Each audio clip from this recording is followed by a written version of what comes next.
शब्द रूपाणी। व्याकरण के शब्द आपको याद कैसे करने हैं, वो स्वर में गा के आपको याद करने हैं। और ये अगर आप याद करेंगे तो आपको एग्ज़ाम में कुछ भी व्याकरण डिफ़िकल्ट नहीं जाएगा। तो अकारांत पुल्लिंग शब्द, अकारांत स्त्रीलिंग शब्द और अकारांत नपुंसकलिंग शब्द, ये छठी कक्षा के लिए कुछ शुरुआती के शब्द हैं। तो बालक शब्द अगर आपने याद किया तो उसके जैसे आपको बाकी के अकारांत पुल्लिंग शब्द याद हो जाएंगे।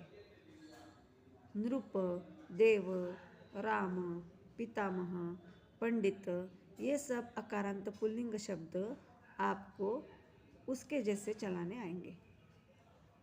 ओके, सो अब ये कैसे गाते हैं, ये कैसे याद करते हैं, ये आप आज सीख सकते हो। तो उसके लिए आपके उच्चार बहुत अच्छे होने चाहिए। तो ये अगर पूरा चार्ट आप अगर याद करते हैं तो आपके लिए ये एग्ज़ाम के लिए अच्छा होगा। तो अकारांत पुल्लिंग शब्द बोलिए मेरे पीछे। अकारांत पुल्लिंग शब्द बालकः,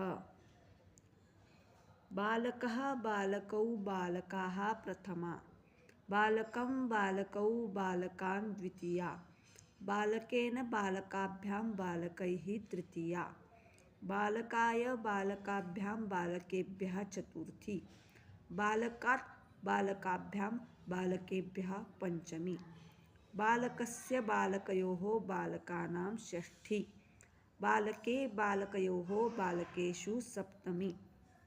हे बालक, हे बालकौ, हे बालकाः संबोधन।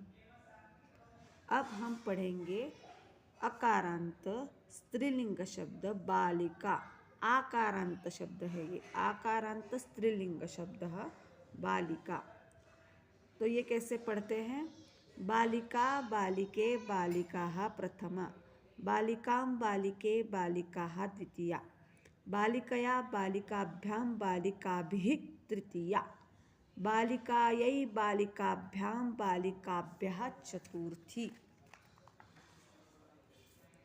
बालिकायाः बालिकाभ्यां बालिकाभ्यः पंचमी, बालिकायाः बालिकयोः बालिकानां षष्ठी, बालिकायां बालिकयोः बालिकासु सप्तमी। हे बालिके, हे बालिके, हे बालिकाः संबोधनम। ओके, तो ये बालिका शब्द है आकारांत स्त्रीलिंग शब्द। और उसके जैसे कौन कौन से शब्द चलेंगे? लता, रमा, माला, कलिका, ये सब शब्द उसके जैसे चलेंगे।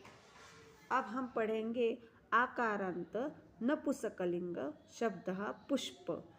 पुष्प का मतलब क्या है? फूल। तो ये नपुंसकलिंग में आता है। ओके, तो ये है अकारांत नपुंसकलिंग शब्द पुष्प। पुष्प कैसे चलता है देखो।